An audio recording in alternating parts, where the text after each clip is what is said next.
podcast this morning. This was really strange, doing it this way, and I don't know what possessed me to do it this way. I do. Yesterday, when I put together the video for the fort,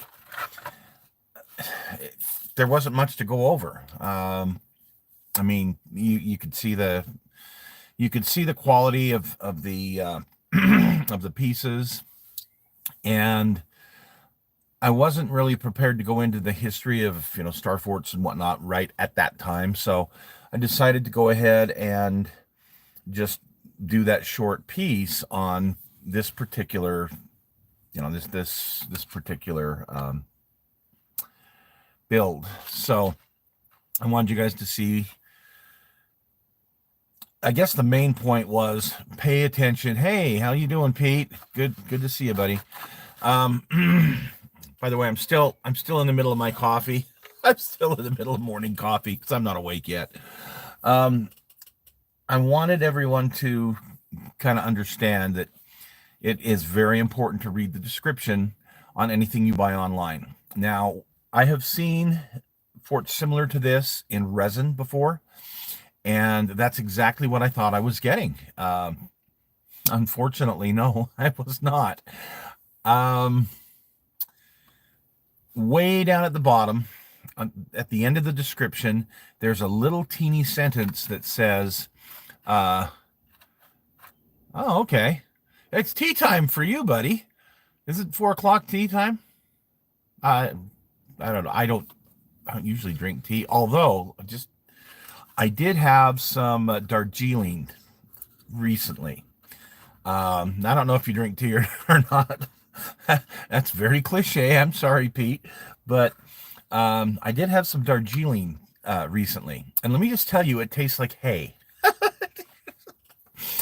We have a bunch of farms close by here, and when I open that thing up and I make it, I'm like, this smells like I'm in the pasture. And I tasted it. It tastes like hay. It's like, that's interesting. Anyway, I digress. Back to where we were. So there's a little teeny, yeah, everything stops at tea. You know what? And that's a great idea. Americans should really do that. We really should. 4 o'clock should be tea time.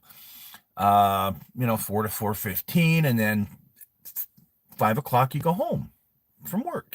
That's just the way it should be. So unlike most Americans that just continue to work and work and work and work and bring their work home with them, and do what I did for all those years and just never get off the clock.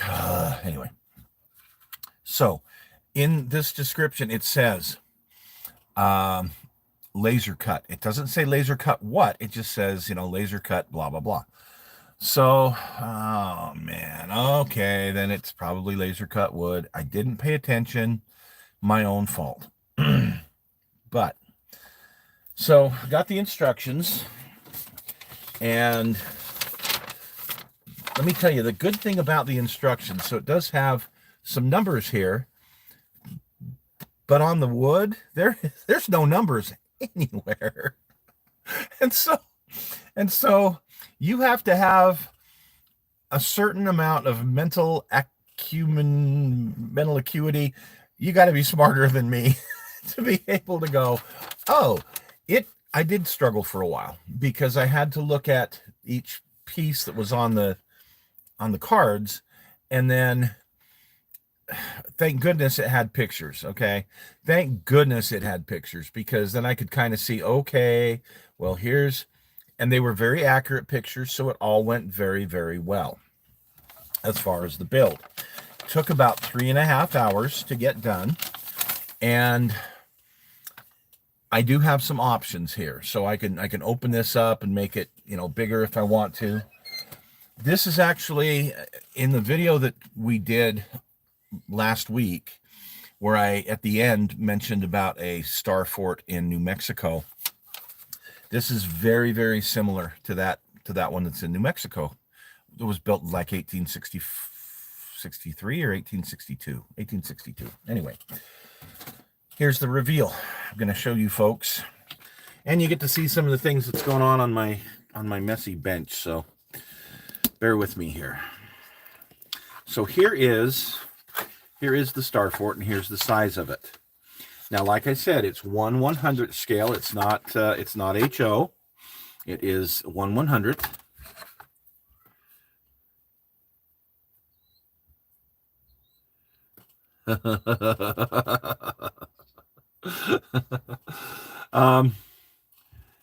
Pete, I love it.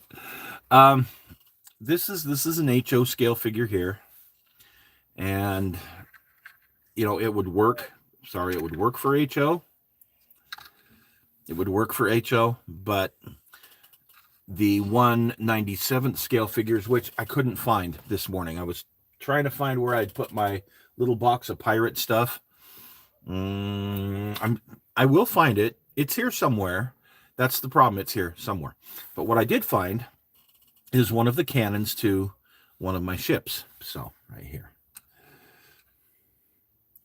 And you can see that, these naval guns. Unfortunately, this is only half of a naval gun, but it gives you some idea of how it's going to look over there. It's going to work just fine. So this is the back gate, and if I so desire, I can cut it open, have stuff coming and going. These are just earthenworks here, and what I'm more than likely going to do is put this on a piece of styrofoam so it sits up, maybe yay high. Okay, so I want this elevated. Here's the other cool part. This came with these little characters. So it's got these that kind of sit out here, and then you've got the fort itself, which is very similar to some of the Star Forts that I have seen. But it also gives me other options. No, it doesn't sit quite as high as this, but still. So I've got options, is what I'm saying here, and I can actually. It's just good old PVA Elmer's glue, so I could soak it in a little bit of water, take it apart, and extend it if I so desire. But the quality of the build, let's look at this thing.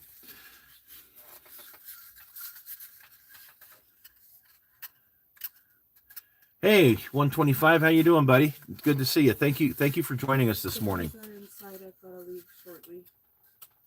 Okay. Here is the framework, as you can see, and it is very well constructed, in my opinion. I think the edges should have been beveled better, because as you can see, even though this is earthworks and you're going to cover it up, I still don't like the fact that it's got a gap like that. Okay, I don't. I did try to fill in as much as I could with the PVA, but you can see it does have a very good structure to it. I mean, it's very well built, very solid.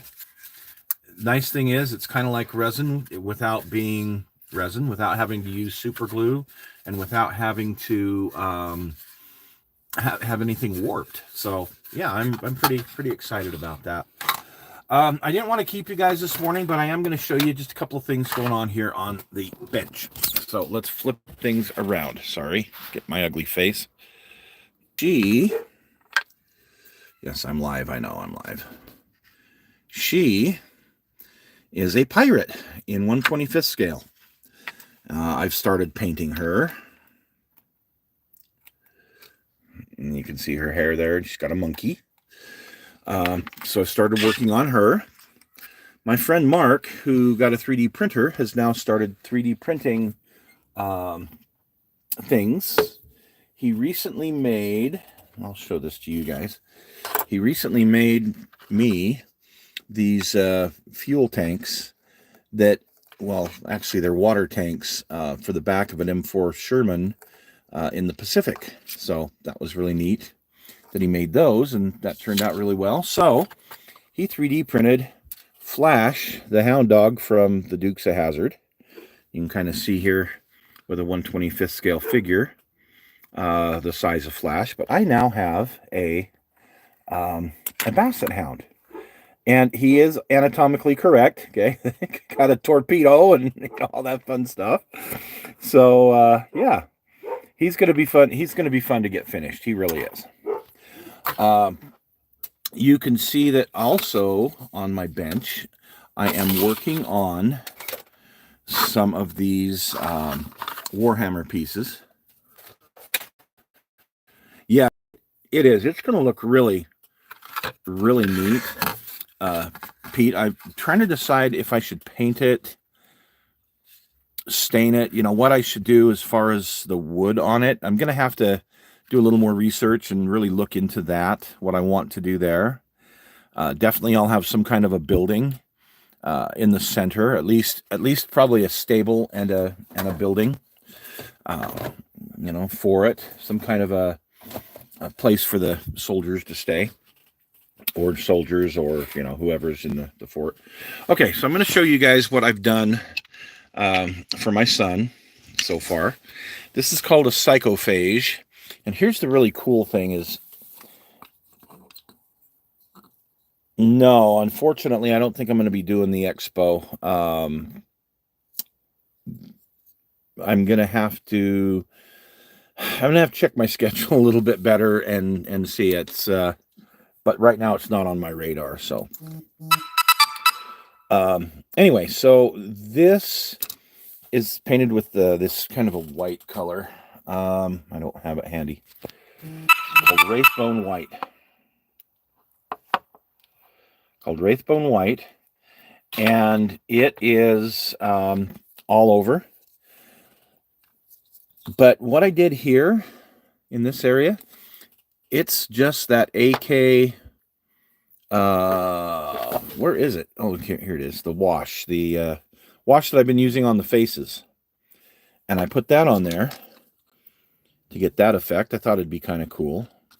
I've been trying out my dry brushing. I've been doing some fun things with my new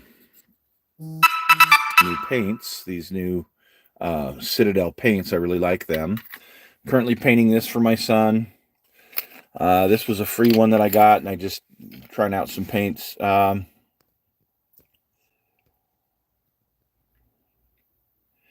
Is there a lot of cars at the expo? I don't want to say a lot. I would say there's some. Probably between 20 and 30 entries at the most. We do have a good contingent of car builders here. But depending on the day and the event will depend on how many guys show up. There's certain events that you'll get, 50, 60 cars on the table for an event that they like to get about 30. So if hopefully question. This guy is going to be one of mine. I'm making a division, not division. I'm making some Blood Marines.